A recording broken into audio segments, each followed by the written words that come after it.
اپنے اوپر آئی تو بولے کیسا ہوتا، پھر نبی پہ کیسا لے کے گیا؟ ارے نبی کی ازواج کو ام المومنین اس لیے نہیں بولا گیا کہ نبی تمہارے باپ ہیں. Point to be noted.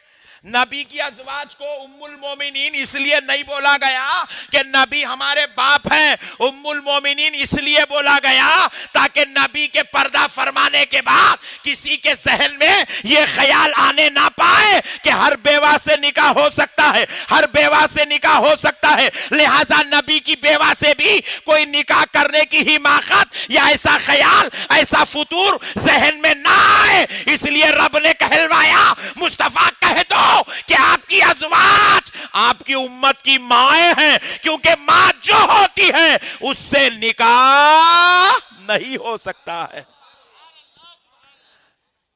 ام المومنین کی عظمت بتانے کے واسطے بولے کہ یہ مومنوں کی ماں ہے، تو انہیں کیا کرا؟ عظمت کا پہلو پکڑنے کے بجائے بے ادبی نکال لیا. حضور باوائل، ارے دیوانے سن، میرا نبی وہ ہے کہ دیکھو مسلمانوں، ہر امت اپنے نبی کا کلمہ پڑھتی. ہر امت، ذرا زور سے بولیں، اپنے نبی کا کلمہ پڑھتی. لیکن میرے نبی کی شان دیکھو، میرے نبی کی شان دیکھو. نبی کی امت نبی کا کلمہ پڑھ رہی ہے، لا الہ الا اللہ محمد الرسول اللہ. اب ذرا غور کرو، امتیں تو نبیوں کا کلمہ پڑھتی تھی، مگر نبیوں کا کلمہ کیا تھا؟ نبیوں کا کلمہ کیا تھا؟ حضرت آدم کا کلمہ کیا تھا؟ حضرت ابراہیم کا کلمہ کیا تھا؟ حضرت موسیٰ کیا کلمہ پڑھتے تھے؟ حضرت عیسیٰ کس کا کلمہ پڑھتے تھے؟ اب غور کرو تو پتا چلے حضرت آدم پڑھ رہے ہیں لا الہ الا اللہ محمد الرسول اللہ. نبیوں کی امت نبیوں کا کلمہ پڑھتی تھی، مگر آدم تا عیسیٰ سارے پیغمبر ہمارے نبی کا کلمہ پڑھا کرتے تھے.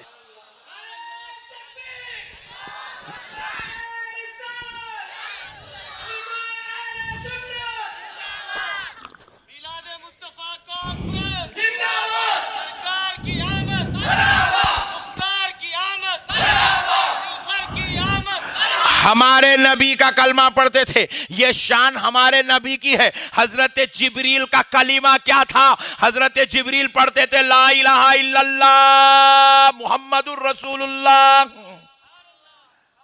اب ایک آسان مسئلہ سمجھا دیتا ہوں تاکہ پوروں کے ذہن میں بات اتر جائے.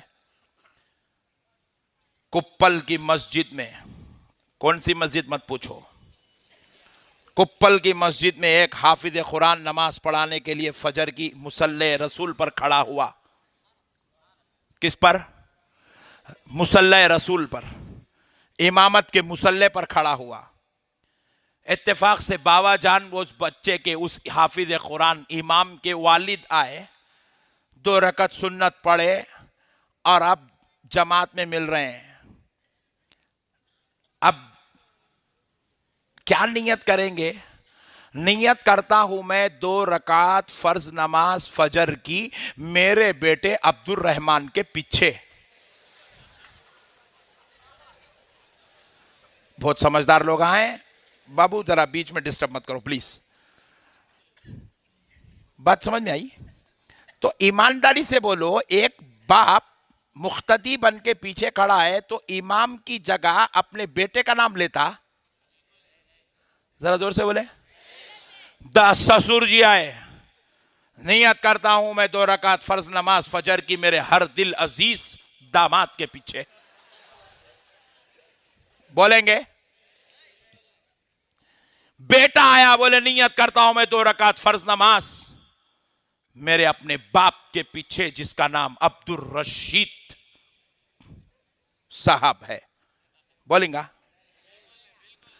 باپ آؤ، سسرا آؤ، بیٹا آؤ، بھائی آؤ، دوست آؤ، عزیز آؤ، مرشد بھی آ جائے، مرید سامنے کھڑا ہے اور مرید کو اپنی جان سے زیادہ عزیز مرشد ہے، تو اب یہ نہیں کہے گا میں اپنے مرشد کے پیچھے نماز پڑھ رہا ہوں، کہے گا اس امام کے پیچھے. کیا کہنا پڑے گا؟ امام کے پیچھے. کیا کہنا پڑے گا؟ اجی یا تو نبی کے بارے میں کوئی یہ رشتہ نہیں ہے کہ ہم نبی کی اولاد ہیں، ہم تو غلام ہیں، مگر یہاں تو باپ کھڑا ہے امام کے پیچھے، یہاں سسر کھڑا ہے داماد کے پیچھے، یہاں بھائی کھڑا ہے بھائی کے پیچھے، مرید کھڑا ہے مرشد کے پیچھے، مرشد کھڑا ہے مرید کے پیچھے، مگر اب مرشد نماز میں نیت میں مرید نہیں کہہ سکتا، بیٹا باپ نہیں کہہ سکتا، باپ بیٹا نہیں کہہ سکتا، سسر داماد نہیں کہہ سکتا۔ ہم نے پوچھا اے اللہ یہ شریعت میں ایسا قانون کیوں بنایا، ہر آنے والے کو اس امام کے پیچھے کہنا پڑے گا؟ تو رب نے کہا دیکھتا نہیں بندے، وہ بیٹا ضرور ہوگا، باپ ضرور ہوگا، داماد ضرور ہوگا، بھائی ضرور ہوگا، مگر ذرا غور تو کر وہ کھڑا کہاں پر ہے، وہ کھڑا کہاں ہے؟ ہم نے کہا اے اللہ وہ مسجد کے مصلی پر کھڑا ہے، تو کہا سن وہ مصلی کسی کے باپ کا نہیں ہے، وہ مصلی محمد الرسول اللہ کا مصلی ہے۔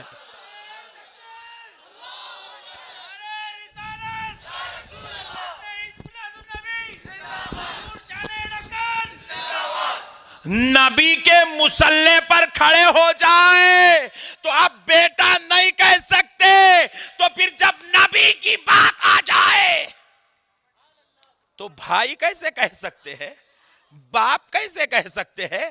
میرے بھائیوں یہ فارمولے لا کر تمہارے عقیدوں کو کھینچا جا رہا ہے، تمہیں نبی سے دور کیا جا رہا ہے۔ یہ دیکھنے کو چھوٹے چھوٹے باتیں ہیں، مگر شاہ عبدالحق محدث دہلوی رحمت اللہ علیہ ارشاد فرماتے ہیں نبی کے بارے میں کچھ برا لکھنا، برا کہنا، برا سننا دور کی بات ہے، اگر ذہن میں برا خیال آ بھی گیا تو وہ اسلام سے خارج ہو گیا، وہ کفریت کے گڑھے میں چلا گیا۔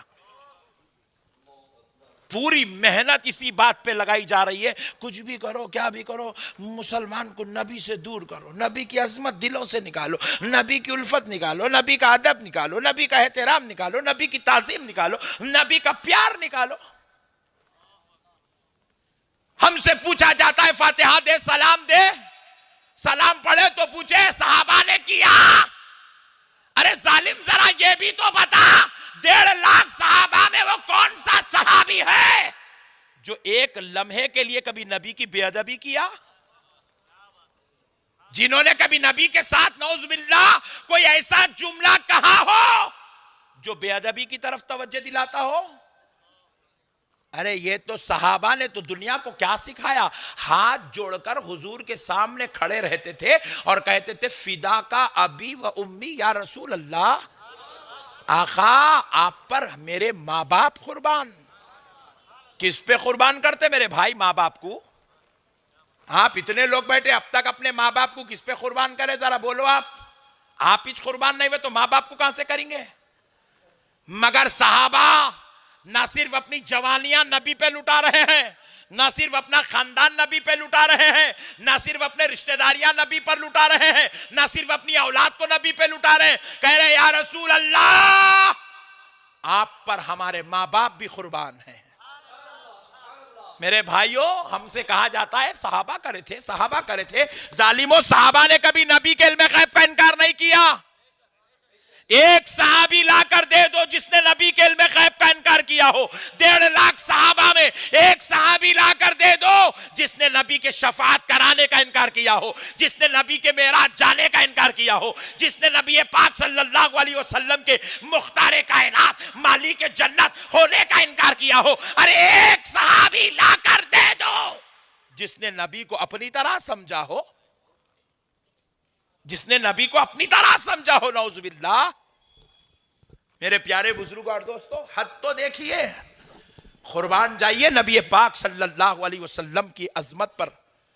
حضرت عمر، حضرت عمر، حضرت عمر، حضرت عمر، ہم اپنے باپ دادا کا نام اتنا نہیں سنے جتنا حضرت عمر کا نام سنے۔ سنے کہ نہیں سنے میرے بھائی؟ مگر ذرا غور کرو، آؤ سیرت عمر اٹھا کر دیکھو۔ جو لوگ کہتے ہیں صحابہ نے کیا کیا، صحابہ کرتے تھے نہیں کرتے تھے، ان سے بتاؤ، پوچھو نقشبندی صاحب نے یہ بات بتائی، یہ بات حق ہے کہ غلط ہے؟ پوچھو کل۔ حضرت عمر حضور صلی اللہ علیہ وسلم کے رشتے میں سسر ہیں. کیا ہے؟ سسر ہیں اور خلیفہ دوم ہیں اور گنبد خضرا میں رسول اللہ کے ساتھ آرام فرما رہے ہیں. حضور نے کہا میرے بعد اگر کوئی نبی ہوتا تو وہ عمر ابن خطاب ہوتا. ایسی شان کے مالک ہیں. حضرت عائشہ نے پوچھا یا رسول اللہ صلی اللہ علیہ وسلم یہ آسمان کے نیچے جتنے تارے ہیں کیا اتنی نیکیاں کسی کی ہے؟ تو نبی پاک نے فرمایا ہاں ہاں یہ آسمان کے نیچے جتنے تارے ہیں جن کو کبھی گنا اور شمار نہیں کیا جا سکتا اس کے بارے میں پیارے نبی کہہ رہے ہیں اتنی نیکیاں میرے عمر کی ہے. کس کی ہے؟ میرے عمر کی ہے. اب ذرا غور کرو نبی کہہ رہے ہیں عمر جس گلی سے گزرتے ہیں شیطان اپنا رستہ بدل لیتا ہے. ویسے عمر کی شان دیکھو میرے پیارے بزرگوں اور دوستو. حضرت عمر اتنی صلاحیتوں خوبیوں عظمتوں فضیلتوں کے مالک ہو کر پوری زندگی کبھی نبی کے دربار میں مانڈی ڈال کر نہیں بیٹھے. پوری زندگی میں کبھی نبی کے دربار میں مانڈی ڈال کر جیسے ہم لوگ الٹک پلٹک مار کے بیٹھتے ہیں مانڈی ڈال کر کبھی حضور حضرت عمر حضور کے دربار میں مانڈی ڈال کر پوری زندگی جب بھی بیٹھے زانوے ادب جیسا ہم قاعدے میں بیٹھتے ہیں ویسا بیٹھے. پوری زندگی حضور کے سامنے زانوے ادب بیٹھے. اور جب زانوے ادب بیٹھے بات ختم نہیں ہوئی. جب زانوے ادب بیٹھے تو غور کرو ایسا زانوے ادب میں اب قاعدے میں آپ ایسے سیدھا بیٹھتے ہیں یہ سینہ یہ سر سب ایک ساتھ ہوتا ہے. حضرت عمر نے ایسا بیٹھنا بھی بے ادبی سمجھا. جب نبی کے دربار میں بیٹھتے زانوے ادب بیٹھتے اور ایسی اپنی کمر جھکا کے بیٹھتے کمر ایسے جھکا کے بیٹھتے گردن نیچے رکھ کے بیٹھتے نیچے کر کے بیٹھتے نگاہوں کو جھکا کے بیٹھتے اور ہاتھ یہاں رکھنا بھی بے ادبی سمجھتے.